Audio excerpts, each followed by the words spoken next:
President Donald Trump has announced that he plans to investigate the FBI's involvement on January 6th to concretely prove January 6th was not an insurrection by Republicans against the federal government. He will task Kash Patel of the FBI and Pam Bondi of the DOJ to coordinate and get the American people the truth. During a Dan Bongino episode, Bongino stated, "The left keeps saying it was an insurrection because they keep trying to distract you from their sordid history of election denial. To be honest, many Trump haters likely wouldn't change their mind even if Trump was able to prove the FBI set up the event. But still, I agree with President Trump. I want the truth. I want to know what else the FBI and the CIA were lying about." Did you now know that they have proven that the CIA had dog sniffers, bomb people, and other people in proximity to the Capitol?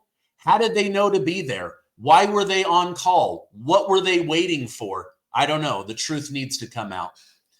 At the very least, we can take pride in the fact that our current leaders didn't try to escape certifying the election. However, during an episode on The Daily Show, host Jon Stewart said Kamala Harris certifying Donald Trump's win was like going to your own funeral.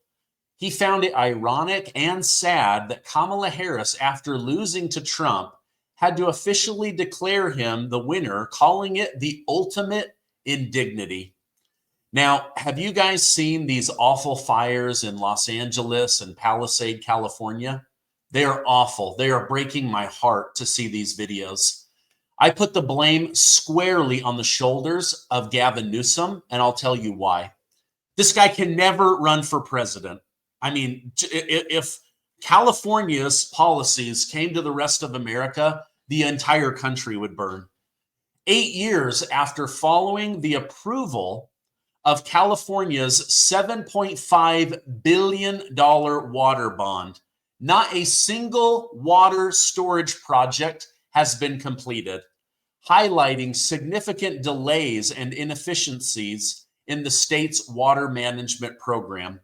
Despite the urgent need for enhanced water storage to combat drought and prepare for climate variability and fires, this delay means that during wet season, vast quantities of fresh water from snowmelt and rain are not captured, but instead are allowed to flow into the Pacific Ocean, an issue exacerbated by the lack of new reservoir construction.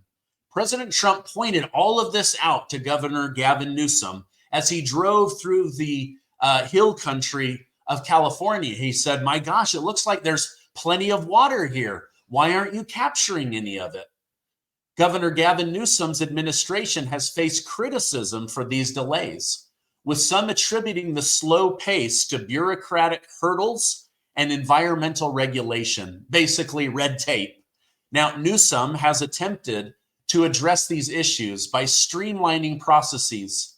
For instance, he signed legislation to expedite certain infrastructure projects like the site's reservoir.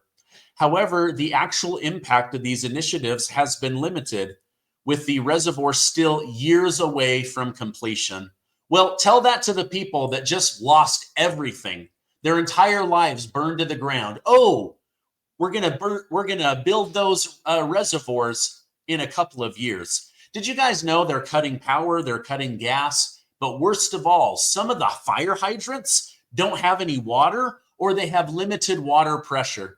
There's literally people in the area begging firefighters to come on their free time and protect their home. I'll tell you more about why there aren't enough firefighters, even though Gavin Newsom has called in 1,400 of them.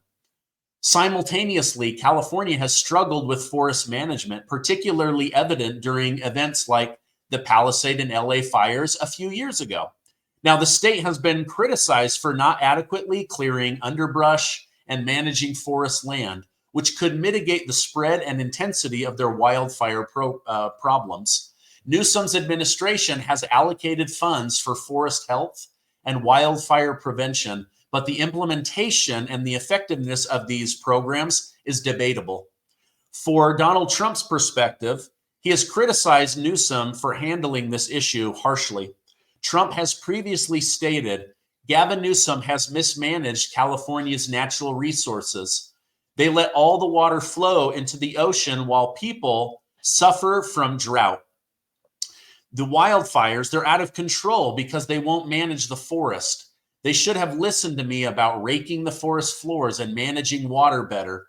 Instead, California is burning and they're wasting water like there's no tomorrow. Trump would argue that Newsom's focus on environmental concerns has led to the neglect of practical water and forest management. So a lot of this falls on Gavin Newsom's shoulders. But check this out. Look at here's one example of just how bad this is. This is people that are trapped in their home, and it looks like something from the gates of hell. Look at these flames. Some of them 15, 20 feet tall. I mean, doesn't this look like something out of a Hollywood movie? Just be okay. Doesn't this look like, I mean, look at this. He's trapped with his cute Labrador. But look at those flames. And you can see, if you look closely, everything that's plastic is just melting. And the windows are being pelted with ash and rock. I mean, it is awful, awful, awful. What would you guys do if this was your home? What would you guys do if you were trapped? I mean, this is just awful. And then boom, the fires kick back up. They get closer and closer and closer. Elon Musk posted a video over on X from his best friend, and it's just hundreds and hundreds of yards of burned down houses. It's so sad. In fact, it looks like something out of Terminator 2, where the entire city is just burned to the ground, and then boom, this robot leg smashes a human skull. I mean, it's just horrible. Let me know your thoughts. What do you guys think about all of that? Now, the Los Angeles Fire Department has been dealing with the aftermath of a now lifted COVID-19 vaccine mandate. I knew these would come back to bite us somehow, which has led to the suspension or termination of hundreds of firefighters in California. Despite some being recalled to work, challenges remain in restoring these departments to full capacity. The situation has sparked debate on public health policies versus public safety needs, with current efforts focusing on rehiring those who were let go, but many argue the damage to staffing levels has already impacted emergency response capabilities. Hundreds of Los Angeles top firefighters, people with years or decades of experience, were immediately terminated and removed or suspended if they didn't take the miracle shot, which has now been proven to be an absolute piece of crap that manufactures the spike protein in your internal organs. But of course, there's a big cover up. We have to protect Moderna.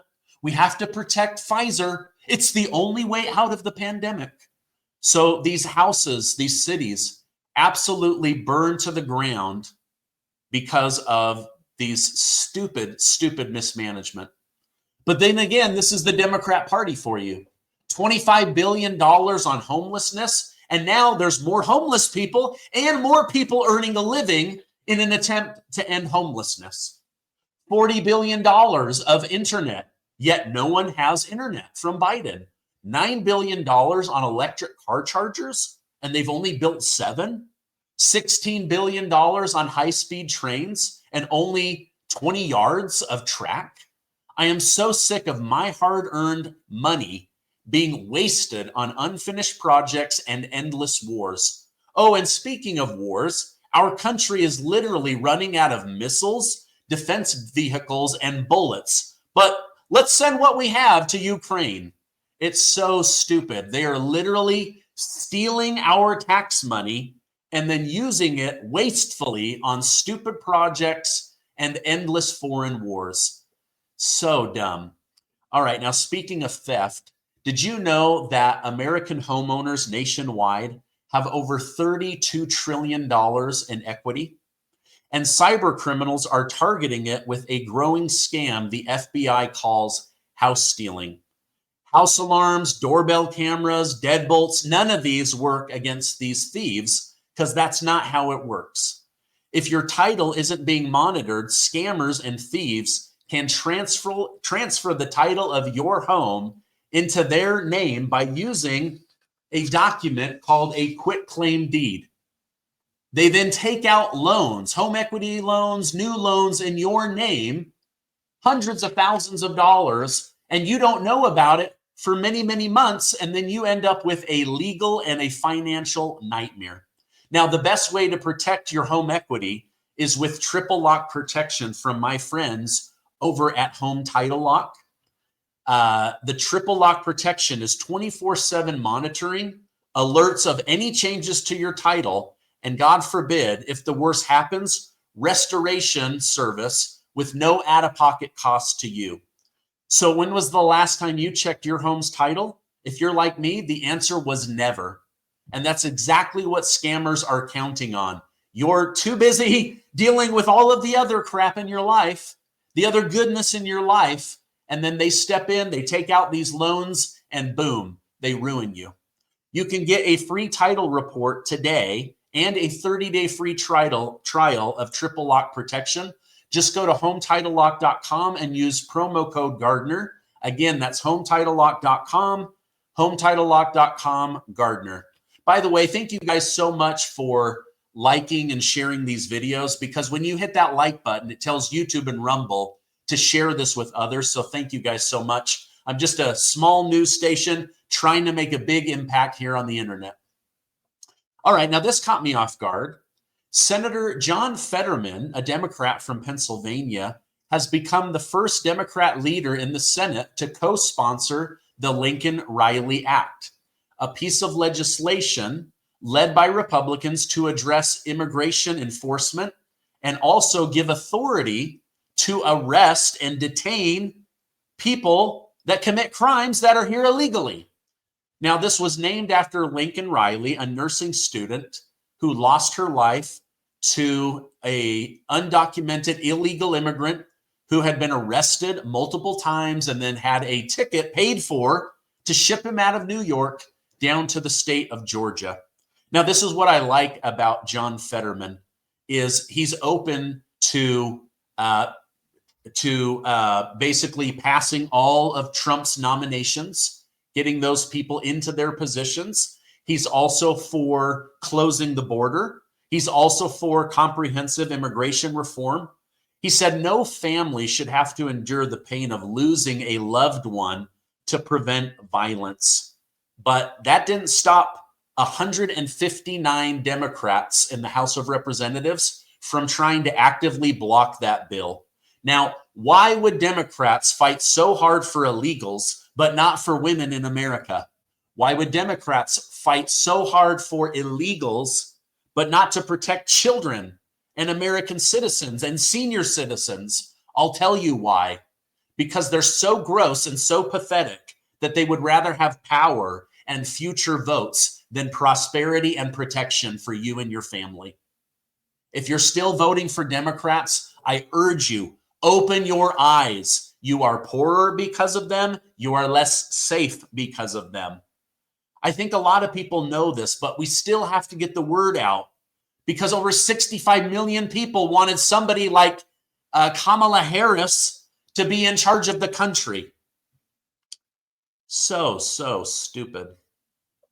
All right, now, even though Canada's Prime Minister, Justin Trudeau, has stepped down, the officials running the country are still very much anti-Donald Trump, sticking an American flag in their soil. For instance, even conservative Pierre Poilievre, who I want to win, has spoken out against Donald Trump. In a written statement posted online, Poilievre stated, "Canada will never be the 51st state, period. We are a great and independent country.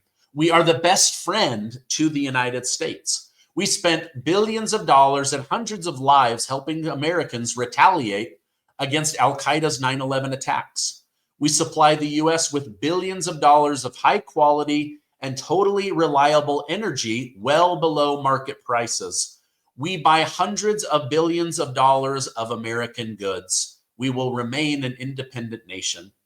While Poilievre is correct in saying Canada has helped the United States, Trump has argued it's not to the same extent that it should be. During a press conference, President-elect Donald Trump announced plans to impose significant tariffs on Canada, questioning why we spend almost $200 billion on a country that isn't doing as much for us as we do for them. Now, let me know what you think about this. I think Trump is actually trying to get people to look at a problem, and he's very, very, very good at stirring the media, stirring world leaders, and getting them to talk and push back so that he can go for the deal that he really wants. That's what I think is going on here, but only time will tell.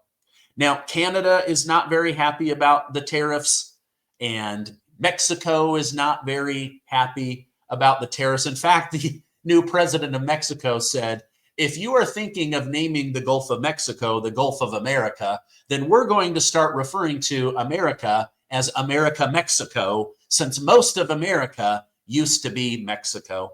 Well, that is true. I live out here in Utah, which was 100% Mexico, but I guess we took it, and good luck taking it back. I don't know what else to tell you, but I see where she's coming from, and I thought it was a funny comment. Now, in my opinion, this is Trump's attempt to pressure Canada to be serious about what he wants them to do. End illegal immigration, put more money into NATO, put more money into your military, and buy more from the United States of America. Now, in other news, Republicans are celebrating what they describe as a major victory for free speech after Meta CEO Mark Zuckerberg announced changes to reduce content moderation on his platform. Facebook and Instagram will be getting rid of fact checkers now that Zuckerberg says he realizes just how many of them are politically biased. Now, Senator Rand Paul of Kentucky called the move a great birthday present and a huge win for free speech. Republicans like Judicial Watch's Tom Fitton have hailed this as a retreat from political censorship, attributing most of this to Elon Musk and the way that he runs X. I agree. I think we owe Elon Musk a huge debt of gratitude, and I'm grateful to see that Facebook is going to become more like X and not X, more like Facebook. Now, I highly doubt Zuckerberg would have made these changes if Donald Trump had lost the election. So I believe this is major proof that Trump's win was essential for restoring America back to greatness. And part of that greatness is freedom of speech. And speaking of freedom of speech, did you know that the entire European Union is talking about jailing or extraditing or arresting Elon Musk because he believes in freedom of speech and the European Union doesn't? So they literally want to arrest him, extradite him, and try him for crimes in England and France and other areas. The president of France has accused him of election meddling. The United Kingdom has said, hey, quit talking about our pedophilia problem and the gangs over here that are violating children.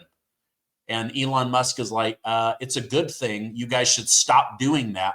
But they don't want their crimes and their sins shown to the world. So what are they doing? They're threatening to arrest him. All right, now speaking of big change, former U.S. House Representative Matt Gaetz of Florida said he might actually run for governor in 2026 in the great state of Florida. After resigning from Congress to potentially become Attorney General under President Trump, Gaetz' nomination was withdrawn amid controversy. None of that has gone anywhere, by the way. Now, Gaetz says he's openly considering a run for governor of Florida.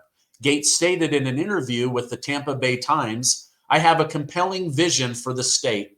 I understand how to fix the insurance problem It's not to hand the keys to the state over to the insurance industry. If I run, I would be the most pro-consumer candidate on the Republican side. And speaking of insurance, did you know, this is sad, that a lot of these houses that are burning down in Los Angeles and Palisades, California, that just a couple of weeks ago, a lot of these houses out of nowhere had their house insurance canceled because these companies say they don't want to deal with Governor Newsom. They don't want to deal with the Democrats in California, and they don't want to insure these overvalued homes in the hills of California. So a lot of these houses that are burning to the ground, some of these people could lose everything, which tells me I'm going to be covering government lawsuits here very, very soon, because I guarantee you these wealthy people in California, they are not going to roll over and lose their money. They are going to put the blame on Gavin Newsom, and then they are going to sue California and Gavin Newsom so that they can get their houses and property back. Crazy, crazy, crazy. Oh, one last thing. All the houses that were lost in North Carolina, the government just sent them all letters saying, I know your house is gone from the hurricane, and we've done nothing to help you, but you still owe your property taxes because that house is still technically in your name. Wow. Talk about adding insult to injury. All right, I love you guys. Please, if you could, give this video a like, hit that subscribe button, stay amazing, and I'll see you on the next video.